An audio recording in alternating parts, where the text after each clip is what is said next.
Bienvenidos a un nuevo domingo de Paso a Paso, donde estamos compartiendo nuestra campaña Más que Nunca.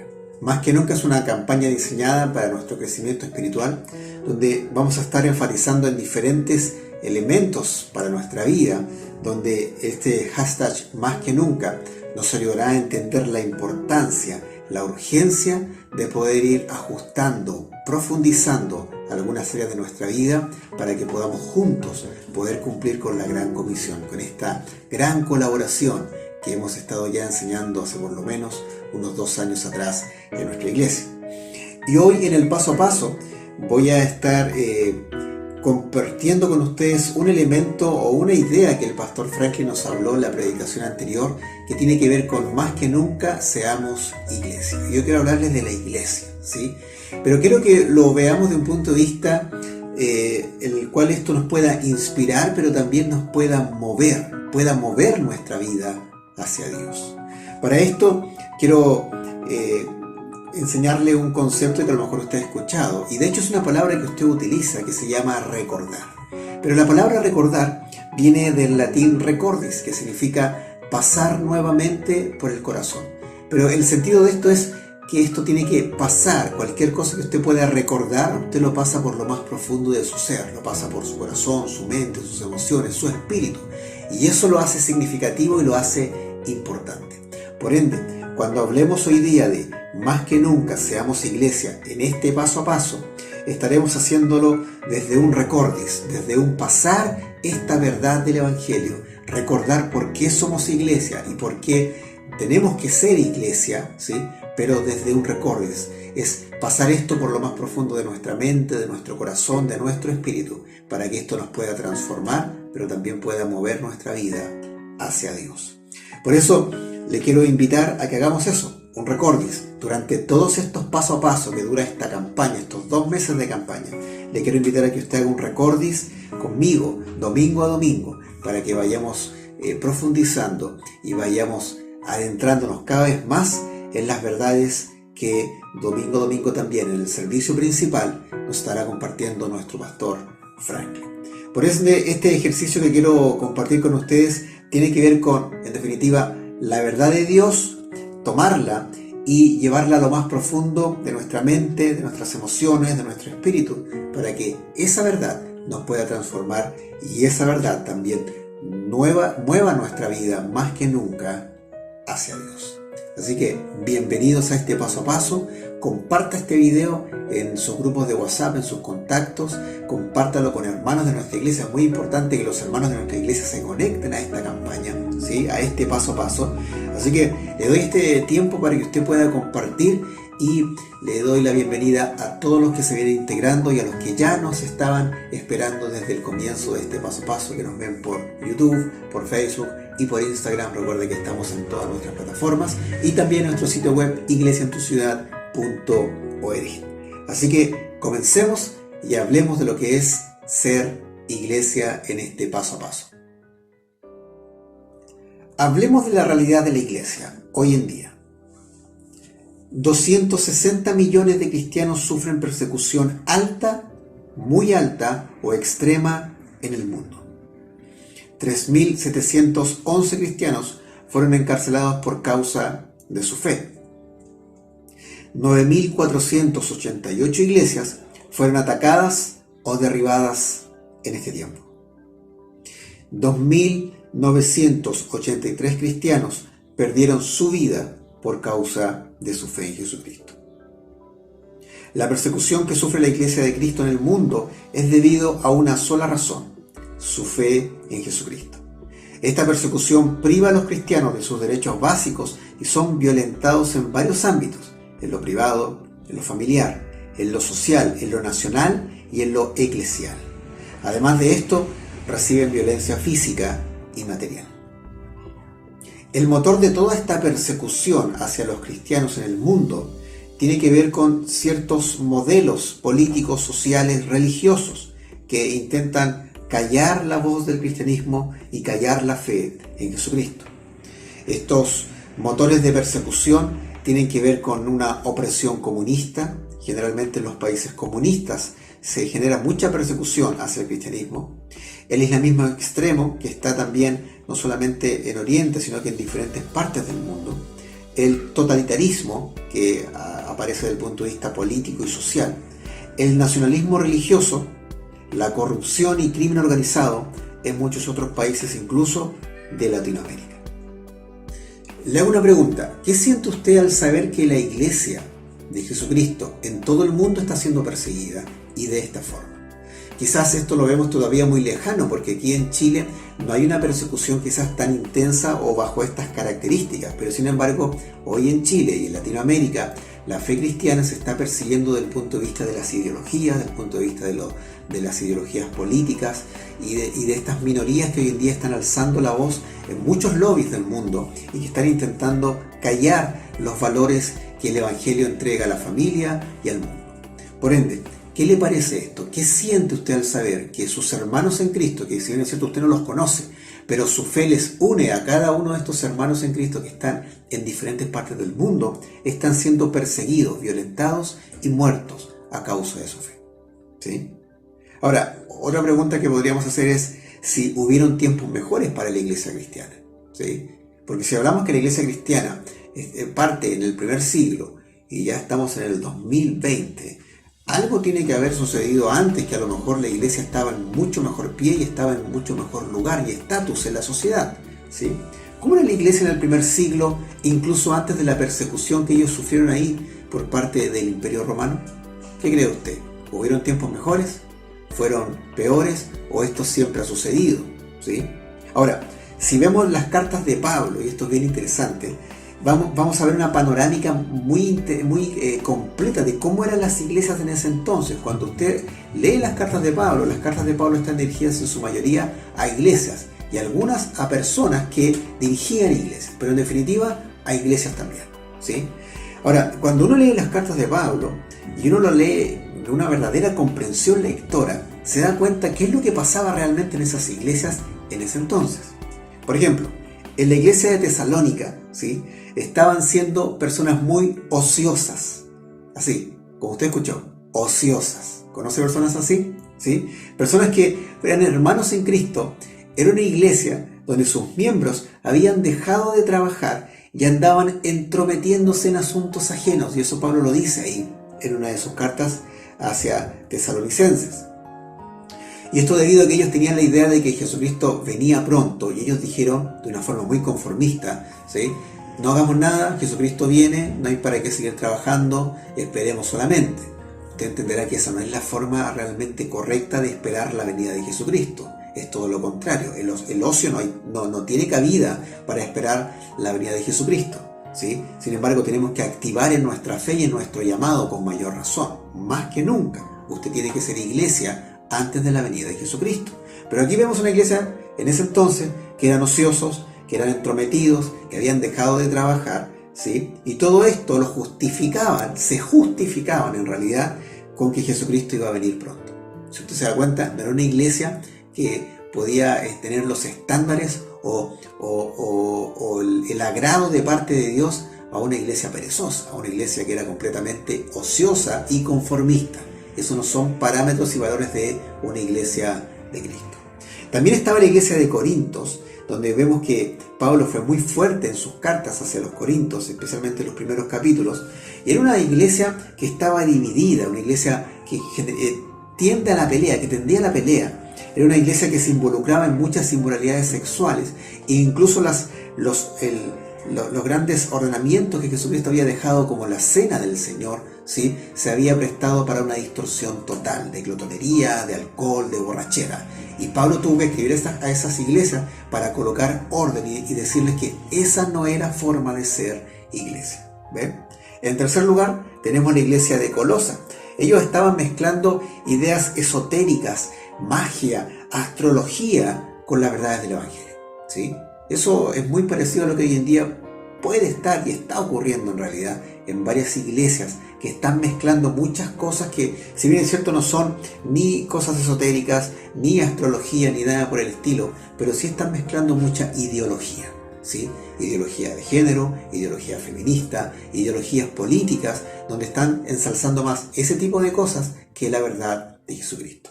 Entonces lo que pasaba en la iglesia en Colosa no era algo muy bueno que digamos, y es algo que todavía sigue sucediendo en muchas iglesias en el mundo.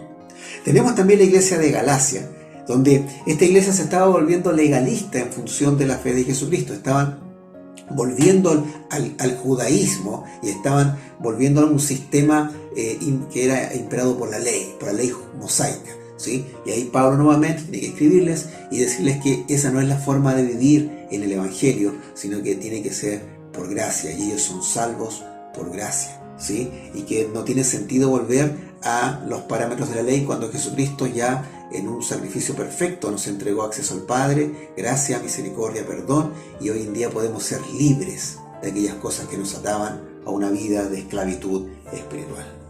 Y también tenemos la iglesia de Roma, que es una de las cartas más interesantes teológicamente hablando, ¿sí? Donde vemos que era una iglesia mixta, habían judíos, habían romanos, habían de diferentes nacionalidades, porque Roma era una gran capital donde estaban muchas personas de diferentes nacionalidades, ¿sí? Pero ellos tenían un problema, y ese problema era encontrar un punto en común respecto a su fe, ¿sí? Ellos creían en Jesucristo, pero Pablo tuvo que hacer toda una panorámica respecto a quién era Jesucristo y cómo esto partía desde prácticamente el inicio de los tiempos hasta ese entonces, y darles a entender de cómo la gente podía creer en Jesucristo y cómo podían ser salvos en Jesucristo siendo personas distintas, ¿sí?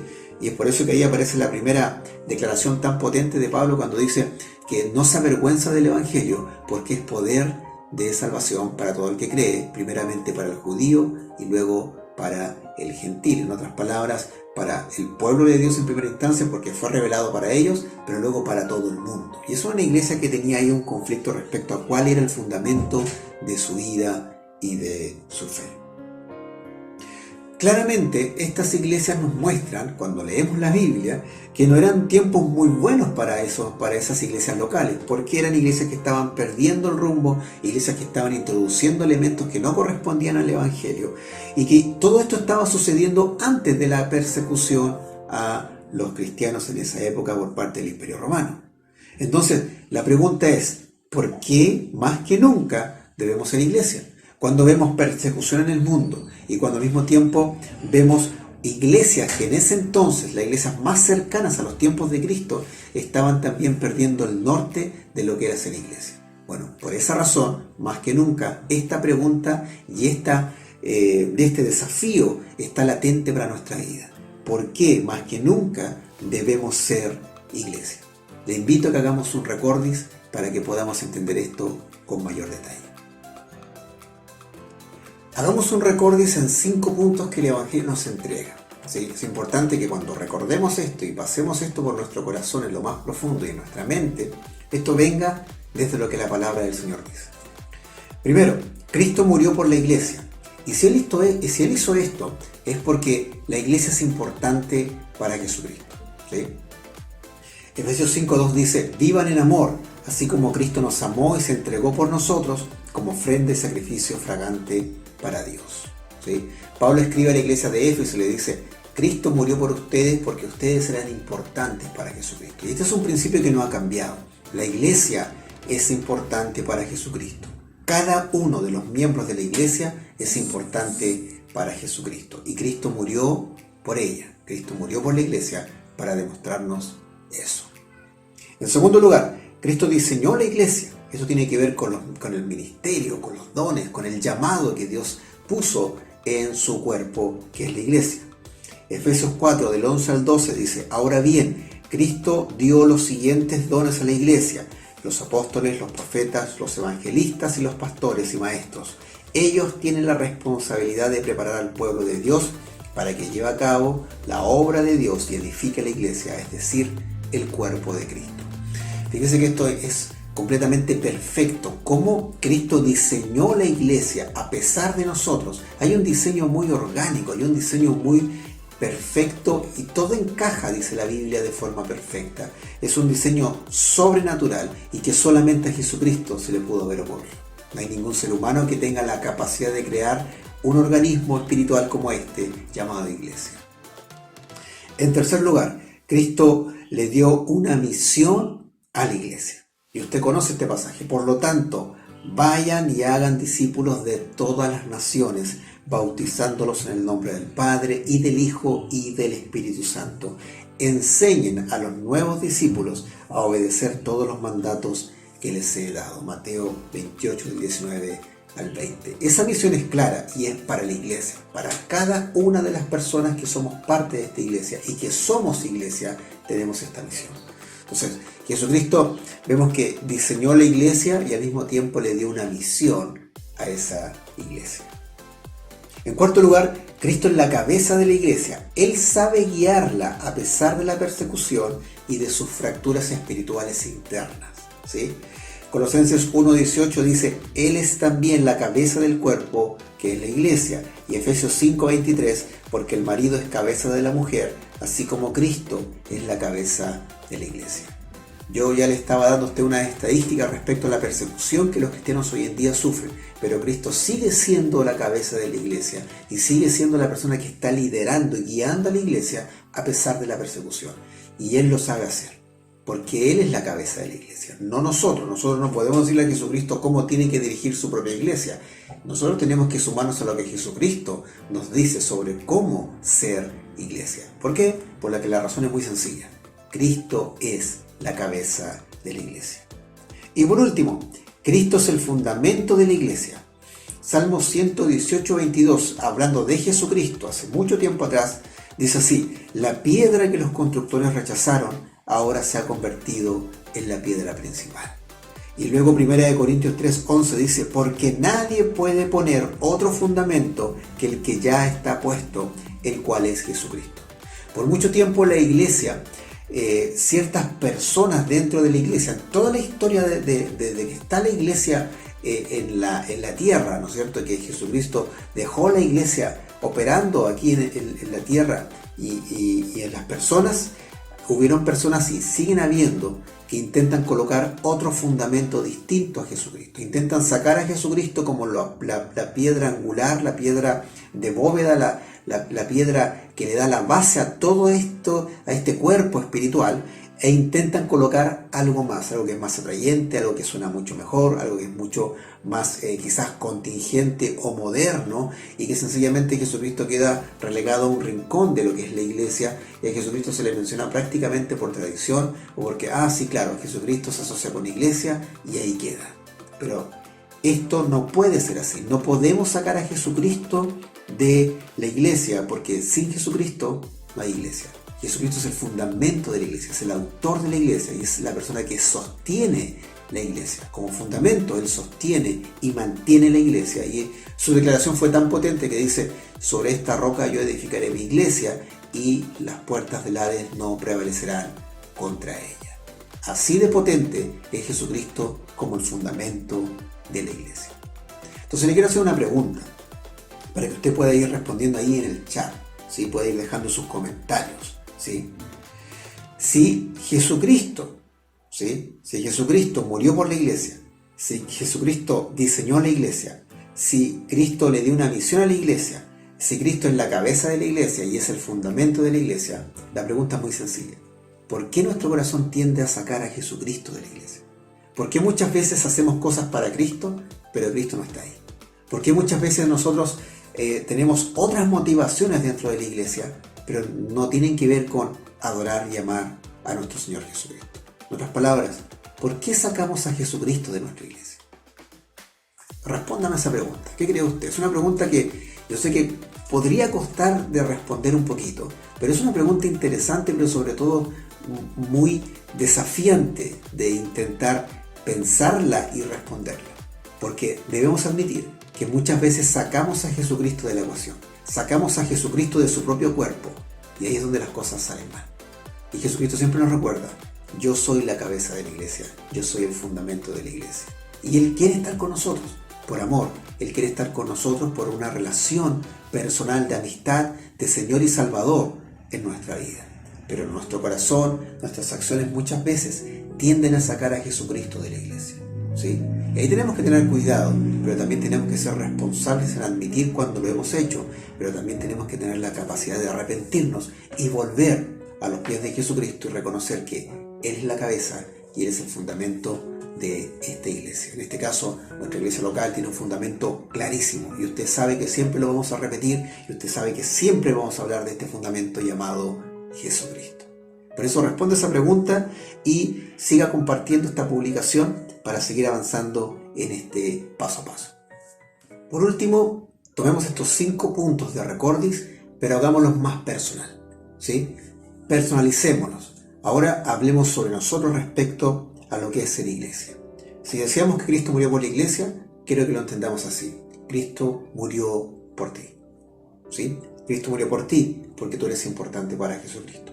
Tú eres iglesia y Jesucristo murió por ti porque eres lo más importante en el universo para nuestro Señor Jesucristo. Cristo también ha diseñado para ti un llamado, dones y un ministerio. Todo por amor hacia ti y para bendecir tu vida y al mismo tiempo tú puedas bendecir a otros a través de estos tres aspectos. Un llamado, los dones espirituales que Dios ha puesto ahí y un ministerio, un lugar específico en una iglesia local para que tú puedas desarrollarte y crecer.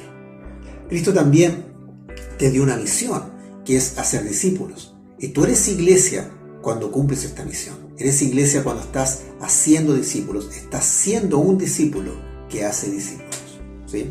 Cristo también sabe cómo guiarte a pesar de la persecución que hoy en día podrías estar sintiendo o experimentando de muchas formas, ¿sí? Cristo es la cabeza de tu vida. Cristo es la persona que te va a liderar, es tu pastor. Lo hemos visto muchas veces en los pasos a paso anteriores. Él es la cabeza de la iglesia. Y si es la cabeza de la iglesia, significa que Jesucristo es la persona que puede guiar tu vida en aquellas áreas que necesitas dirección, a pesar de la persecución, a pesar de los problemas e incluso a pesar de tus fracturas espirituales. A pesar de todos esos quiebres que tienes en tu corazón, que dirás, no me permiten acercarme o ser digno de este llamado. Bueno, Jesucristo te hace justo, Jesucristo te hace perfecto, todo por su sacrificio, ¿sí? Y Cristo es y quiere ser el fundamento de tu vida. Si hay una persona que quiere que tu vida esté bien, esté sólida y que pueda mantenerse firme a pesar de las diferentes tormentas de la vida, ese es Jesucristo, porque Él es el fundamento de la iglesia y también al mismo tiempo es el fundamento de tu vida.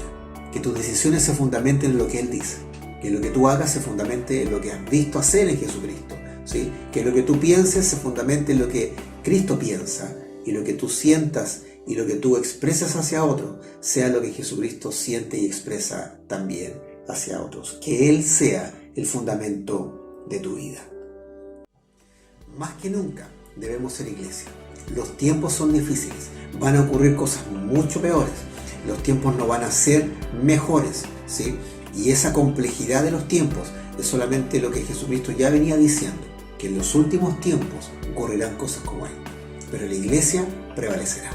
Recuerda lo que dijo Jesucristo: ni las puertas del Hades podrán contra la iglesia, ni la muerte podrá enfrentar a la iglesia. La iglesia no va a perecer. La iglesia es eterna y tú tienes un lugar en esa iglesia. Tú tienes un lugar en una iglesia local, pero también tienes un lugar en esta iglesia que está en diferentes partes del mundo, llamada Iglesia de Jesucristo. Por esa razón, más que nunca, sé iglesia. Más que nunca expresa lo que Jesucristo está diciendo a través de tu iglesia local. Más que nunca sé un embajador de lo que Jesucristo ha puesto en tu vida y de los valores del reino de Dios, para que la iglesia pueda estar presente en diferentes lugares, en el trabajo, en el vecindario, con la familia, con los amigos. Sé iglesia, porque más que nunca la iglesia es el único lugar que puede acercar a otros a Jesucristo, que puede conectar a otros a Jesucristo y que estando ahí les puede ayudar a crecer, les puede ayudar a profundizar su relación con Jesucristo y puede hacer discípulos que hacen discípulos. Por eso, más que nunca, sé iglesia. Te invito a que no te desconectes, te invito a que sigas porque ahora viene Iglesia de Niños y luego nuestro culto principal con nuestro pastor Frank. Así que Dios te bendiga, sigue conectándote a nuestras redes sociales durante la semana, atento a los devocionales que van a estar todos los días respecto a nuestra campaña e ingresa a nuestra página iglesiaentuciudad.org y ahí vas a encontrar todo lo que tiene que ver con esta campaña, los videos, la información, todo, no te vas a poder perder absolutamente nada si ingresas a nuestro sitio web. Un abrazo, que Dios te bendiga y recuerda, sé iglesia. Más que nunca, sé iglesia.